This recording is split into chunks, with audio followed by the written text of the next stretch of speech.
जादुई हातोडा. एका गावात एक लोहार राम गोपाल राहत होता. त्याचे एक मोठे कुटुंब होते, ज्यांच्या देखभालीसाठी त्याला रात्रंदिवस अनेक वेळा काम करावे लागले. राम गोपालने आपल्या पत्नीला नेहमीप्रमाणे कामावर जाण्यापूर्वी जेवणाचा डबा पॅक करण्यास सांगितले.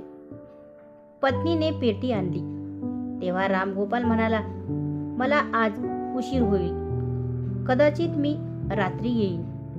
असे बोलून राम गोपाल आपल्या कामाला निघून गेला. कामाची वाट जंगलातून जात होती. राम गोपाल तिथे पोहोचताच त्यांना कसला तरी आवाज आला. राम गोपाल थोडे जवळ गेल्यावर त्यांना एक साधू देवाचा मंत्र जपताना हसताना दिसला. आश्चर्यचकित होऊन राम गोपालने विचारले, तुम्ही ठीक आहात ना? राम गोपालला तो साधू माहीत नव्हता, पण साधू लगेच त्याचे नाव घेत म्हणाला, ए राम गोपाल बेटा, मी फक्त तुझीच वाट पाहत होतो. मला भूक लागली आहे. मला तुमच्या जेवणाच्या डब्यातून काहीतरी खाऊ दे.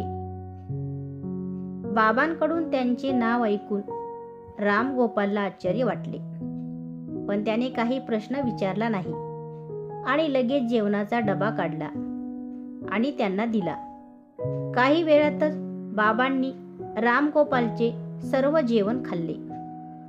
त्यानंतर साधू म्हणाले, बेटा, मी सर्व अन्न खाल्ले आहे.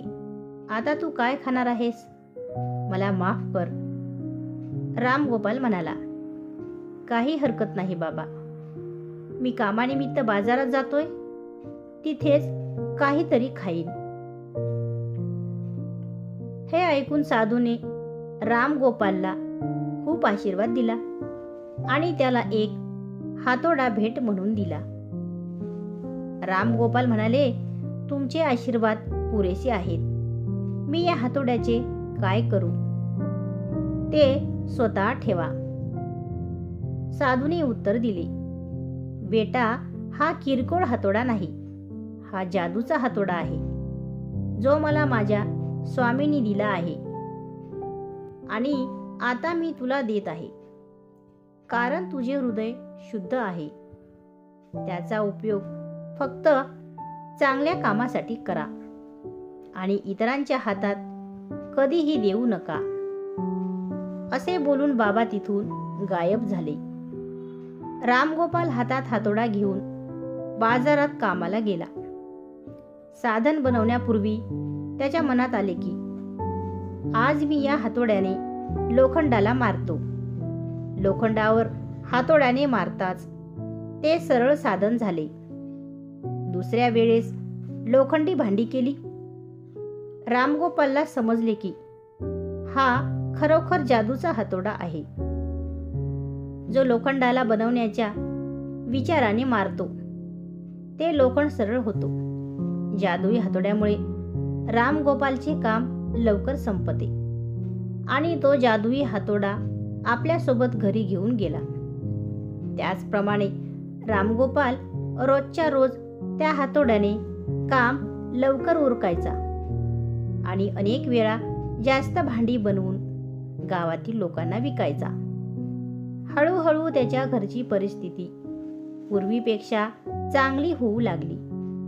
एके दिवशी गावचा प्रमुख त्याच्या घरी आला आणि म्हणाला, आम्ही गावकऱ्यांना शहरात जायला खूप वेळ लागतो.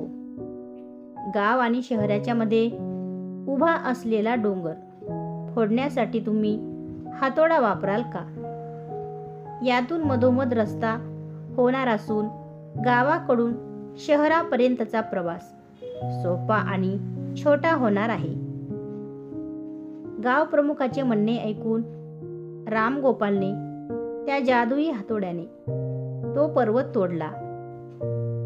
मुख्याध्यापक आणि गावातील लोक खूप आनंदी झाले आणि त्यांचे खूप कौतुक केले.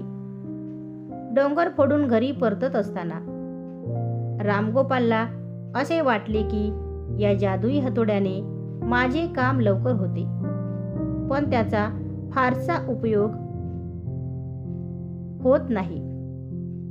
या विचारात मग्न होऊन रामगोपाल घरी जाण्याऐवजी उदासपणे जंगलाकडे निघाला. त्या जंगलात तोच साधू बाबा रामगोपालला पुन्हा प्रकट झाला. रामगोपालने त्याला मनातील सर्व काही सांगितले. ऋषी म्हणाले, याचा उपयोग केवळ साधने आणि भांडी बनवणे आणि पर्वत तोडणे इतकेच मर्यादित नाही. याच्या मदतीने तुम्ही तुम्हाला हवी असलेली कोणतीही गोष्ट बनवू शकता आणि कोणतीही कठीण वस्तू सहजपणे तोडू शकता. त्या जादुई हातोड्याचा वापर कसा करायचा हे रामगोपालने साधूबाबांकडून शिकून घेतले. त्यानंतर रामगोपालने भरपूर पैसे कमावले. आज रामगोपाल श्रीमंत झाला आहे. आताही तो जेव्हा जेव्हा गरज भासते तेव्हा तो जादुई हातोडा वापरतो. कथेतील बोध: वस्तू असो वा मन, त्यांची पुरेपूर सवय व्हायला हवी. तसेच आपल्याकडे असलेल्या वस्तूंचे मूल्य समजून घेणे आवश्यक आहे. व्यर्थ निराशा मदत करत नाही.